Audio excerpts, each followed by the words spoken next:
दोस्तों, आज की कहानी है बेटा और बहू के प्यार को देखकर जलने वाली सास। कहानी अगर पसंद आए तो वीडियो को लाइक और सब्सक्राइब जरूर करना। माँ, कल रश्मि का बर्थडे है।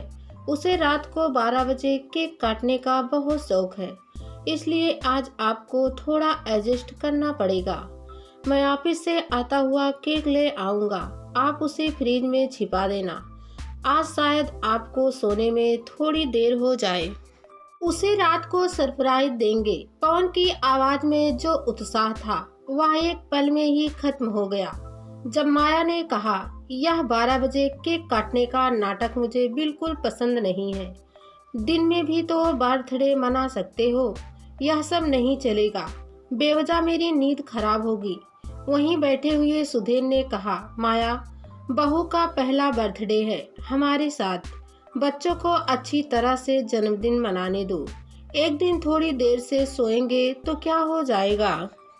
माया दहाड़ी, तुम तो चुप ही रहो, खुद तो सो जाओगे, मेरी नींद डिस्टर्ब होती है। नहीं, यह सब शुरू ही मत करो वरना हर साल यह ड्रामा होगा। पवन को बहुत बुरा लगा। वह बोला, ठीक है माँ, फिर मैं शाम को ही रश्मि को बाहर ले जाता हूँ। बाहर ही डिनर करके वहीं केक भी काट लेंगे। आप सो जाना अपने टाइम पर। माया को झटका लगा, बोली, साल भी नहीं हुआ शादी हुए, इतने गुलाम बन गए हो। पवन को गुस्सा आ गया। आप क्या समझेंगी पति पत्नी की आपसी समझ को।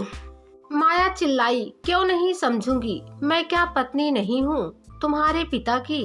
इतने सालों से मैं क्या झक मार रही हूँ। आप कैसी पत्नी हैं आप अच्छी तरह जानती होंगी। माया के गुस्से का ठिकाना नहीं था, पर बेटा कहीं हाथ से ना निकल जाए, इस बात का ध्यान गुस्से में भी था। स्वयं को संयत रखते हुए बोली, ठीक है, जैसी मर्जी हो कर लो। हमने कभी घर में ना यह सब नाटक किया ना देखा, इसलिए हमारे लिए थोड़ा नया ही है यह सब। खैर, ले आना केक। सब डाइनिंग टेबल पर बैठे थे। रश्मि ऑफिस के लिए जल्दी निकलती थी, वह जा चुकी थी। सुधीर ने कहा, पवन, रश्मि की पसंद का ब्लूबेरी चीज केक ले आओगे ना, उसे यही फ्लेवर पसंद है। पवन मुस्कुरा दिया, वाह पापा, आपको याद है? हाँ, मेरे बर्थडे पर वह यही लाई थी, तभी उसने बताया था बहुत प्यारी बच्ची है। माया को बहू की तारीफ सुनकर गुस्सा आ गया। तुम चुप नहीं रह सकती, चुपचाप नाश्ता करो। तुमसे किसी ने उसकी तारीफ का सर्टिफिकेट मांगा है क्या? कर्कशा मुंहफट पत्नी को देखते हुए सुधीर ने दुख से कहा, चुप ही तो हूँ सालों से। पापा, अब मैं चलता हूँ, बाय। कहकर पवन भी ऑफिस के लिए निकल गया। सुधीर सबसे बाद में निकलते थे। उनका ऑफिस घर के पास ही था। वह चुपचाप अपना बैग लेकर निकल रहे थे। माया का बड़बड़ाना उनके कानों में पड़ ही रहा था। साल भर नहीं हुआ है घर में आए हुए, पता नहीं यह लड़की क्या जादू जानती है, पति को पहले दिन से ही गुलाम बना कर रखा है। सुधीर चले गए। सामान इधर से उधर रखती हुई माया गुस्से में तपी घूम रही थी। इकलौता बेटा है पवन, उससे उलझना भी नहीं चाहती। कहीं बहू को लेकर अलग हो गया तो क्या करेगी। बेटे को भी दूर नहीं होने देना है, बहू को भी दबा कर रखना है। क्या करे, यह लड़की तो हाथ ही नहीं आती। सुबह ही निकल जाती है, शाम को लगभग सुधीर के साथ ही आती है। पवन भी तभी आ जाता है, घर में काम के लिए कोई कलेश ना हो। यह सोचकर बहू रानी ने पहले दिन से ही कुक रख ली है। दलील दी थी, माँ, ऑफिस के काम के चक्कर में किचन में आपका हाथ ज़्यादा नहीं बटा पाऊंगी तो मुझे अच्छा नहीं लगेगा कि आप पर ही सब काम रहे। यह लता अच्छी कुक है, दोनों टाइम जो खाना बनवाना हो इससे बनवा लेना, आपको भी आराम मिलेगा। सुधीर और पवन ने भी इस बात का समर्थन किया था। माया जब अकेली पड़ गई तो तीनों के सामने क्या कहती। बात माननी पड़ी। सफाई बर्तन का काम राधा कर ही जाती थी। अब बचा क्या जिससे लेकर रश्मि की क्लास ले, मौका ही नहीं देती। माँ करती घर में घुसती है, सुबह मामा करती निकल जाती है। आज सुधीर भी ऑफिस में माया के बारे में ही सोच रहे थे। इतने सुशिक्षित सभ्य इंसान होकर भी कैसी कर्कशा कलेश प्रिय पत्नी मिली है उन्हें। नारी के हृदय की कोमलता तो उसे छूकर भी नहीं गुजरी कभी। या उनके पिता ने कैसी लड़की उनके पल्ले बांध दी जिसके साथ निभाते निभाते वे थक गए हैं। वह तो अब उनके घर में रश्मि बहू बनकर ताजी हवा के झोंके की तरह आई है तो घर घर लगने लगा है। इतनी अच्छी बच्ची है, कितनी पढ़ी लिखी, कितनी शालीन, पर माया के स्वभाव के कारण किसी दिन बेटे बहू दूर ना हो जाए, यह बात उनके मन को अक्सर उदास कर देती थी। शाम को रश्मि ऑफिस से आई। पवन को आज आने में थोड़ा टाइम था। उसे रश्मि के बर्थडे के लिए केक और गिफ्ट लेना था। रश्मि ने पूछा, पापा डिनर लगा दूं? पवन को आने दो, उन्हें थोड़ी देर होगी, कहा है सब लोग खाना खा लेना। सुधीर ने कहा, ठीक है फिर लगा दो। रश्मि डिनर लगाने लगी। माया वहीं बैठी टेलीविजन देख रही थी। रश्मि ने खाना लगाते हुए कहा, माँ आपने फिर कोफ्ते बनवाए हैं? अभी तो बने थे। हाँ मुझे बहुत पसंद है, लता अच्छे बनाती है। पर माँ पापा ने तो कल दाल और करेले बनवाने के लिए कहा था, मेरा मन नहीं था वह सब खाने का। ठीक है माँ, पर कल जरा पापा की पसंद का खाना बनवा लेना। सुधीर ने कहा, कोई बात नहीं बेटा, जो बना है ठीक है। माया ने फटकार लगाई, तुम चुप रहो, ज़्यादा शरीफ बनकर दिखाने की ज़रूरत नहीं है। सुधीर के चेहरे का रंग अपमान से काला पड़ गया। वह पत्नी का मुंह देखते रह गए। क्या यह औरत कभी नहीं सुधरेगी? वह उनकी शराफत शालीनता का सारी उम्र फायदा उठाती रही है। अब बेटे बहू के सामने भी क्या उनका अपमान करती रहेगी? क्या वही अच्छा रहता कि इसकी बदतमीजी पर एक थप्पड़ शुरू में ही लगा देता? क्या ऐसी औरतें तभी ठीक रहती है? क्या उनका अपने क्रोध पर संयम रखना ही उनकी कमजोरी बन गया है? घर में बेटे के जीवन में सुख शांति के लिए हमेशा चुप रहना ही क्या उनकी नियति है? रश्मि ने सुधीर का उदार चेहरा देखा तो सब समझ गई। उसे बहुत दुख हुआ। वह बहुत ही समझदार लड़की थी।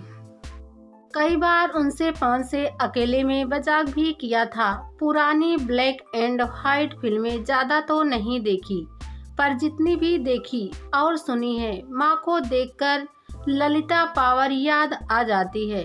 पवन ने घूरने के बाद भी सब प्यारा था। हाँ रश्मि, पापा जितने शांत है, माँ उतना ही गुस्से वाली। बेचारे पापा, मैंने उन्हें ही हमेशा सामंजस्य बिठाते देखा है। रश्मि ने खूब उत्साह से 12 बजे केक काटा। पवन उसके लिए एक सुंदर साड़ी भी लाया था। सुधीर ने भी एक लिफाफा रश्मि को देते हुए सिर पर प्यार भरा हाथ फेरते हुए कहा, बेटा हमारी तरफ से अपनी पसंद का कुछ ले लेना कल। इस पर माया चौंकी पर बोली कुछ नहीं। रश्मि बहुत खुश हुई। पवन ने कहा, माँ कल हम दोनों ने छुट्टी ली है, कल सब मूवी देखने चलेंगे। सुधीर को फिल्मों का बहुत शौक था। उत्साह से पूछा, हाँ हाँ बिल्कुल। कौन सी? रश्मि ने कहा, जो आप कहें। पापा, माया ने कहा, मेरा मन नहीं है, मुझे नहीं जाना। सुधीर ने कहा, चलो ना माया, बच्चों के साथ तो कभी गए ही नहीं अब तक। नहीं, मेरा मूड नहीं है। पवन ने कहा, माँ मूवी देखेंगे, डिनर करेंगे, कल खूब एंजॉय करेंगे सब। रश्मि तो बहुत ही उत्साहित थी। बोली, हाँ माँ, बर्थडे है मेरा, खूब मज़ा आएगा, चलिए ना। नहीं, अब मुझे नींद आ रही है, पहले ही इतनी देर हो गई सोने में, कहकर माया बेडरूम में चली गई तो सुधीर भी एक ठंडी सांस लेकर गुड नाइट कहकर सोने चले गए। रश्मि ने बेडरूम में पवन से कहा, पवन बुरा मत मानना, मुझे माँ की कई बातें पसंद नहीं है। हाँ रश्मि, माँ शुरू से ही ऐसा है।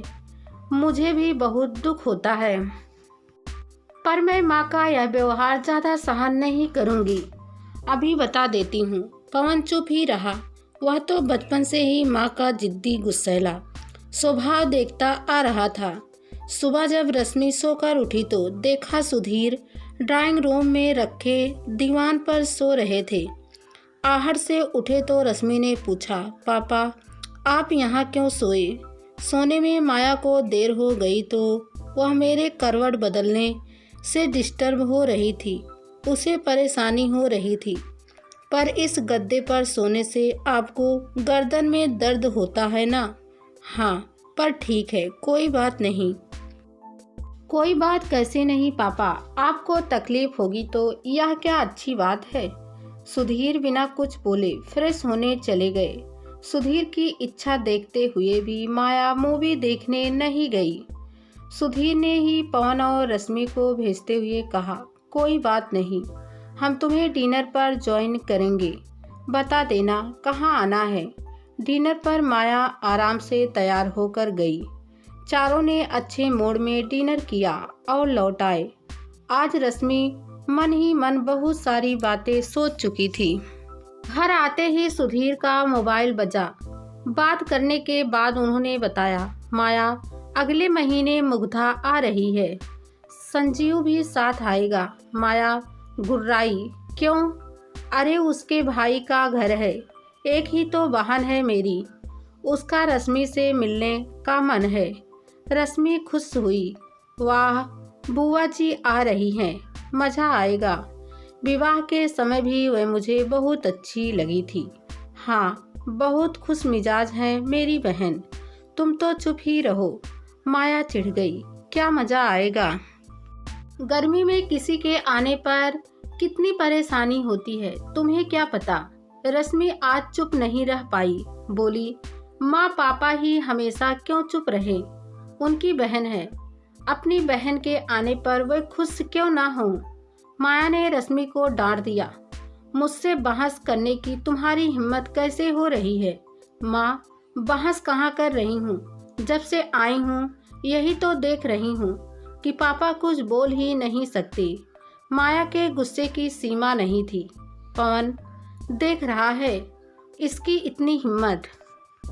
रश्मि ने बहुत मधुर स्वर में कहा, माँ मुझे अच्छा नहीं लगता, आप पापा को बोलने ही नहीं देती। मैंने अपने घर में अपने मम्मी पापा का एक दूसरे के लिए बहुत ही प्यारा और आदर भरा रिश्ता देखा है, और वैसे ही पवन के साथ रहने की इच्छा है। यहाँ मुझे और कोई कमी नहीं है, बस आपका पापा के साथ जो रवैया है वह खटकता है। पापा का स्वभाव कितना अच्छा है। पवन ने रश्मि के कंधे पर हाथ रखकर उसे शांत रहने का इशारा किया तो माया ने तेज आवाज में कहा, सुन रहा है इसकी बातें? माँ रश्मि ठीक ही तो कह रही है। मैं और पापा सालों से आपका जिद्दी और गुस्सैला स्वभाव सहते आ रहे हैं, पर अपने घर का अच्छा माहौल देखकर आने वाली लड़की को तो आपका स्वभाव अजीब ही लगेगा। माया को तो आज झटके पर झटके लग रहे थे। उसने सुधीर से कहा, मेरी शक्ल क्या देख रहे हो, तुम कुछ बोलते क्यों नहीं? सुधीर का चेहरा तो बच्चों की बातें सुनकर अलग ही खुशी से चमक रहा था। हंसते हुए बोले, भाई मैं तो आज भी चुप ही रहूंगा। पवन और रश्मि ने भी खुलकर उनकी उन्मुक्त हंसी में उनका साथ दिया तो माया का चेहरा देखने लायक था।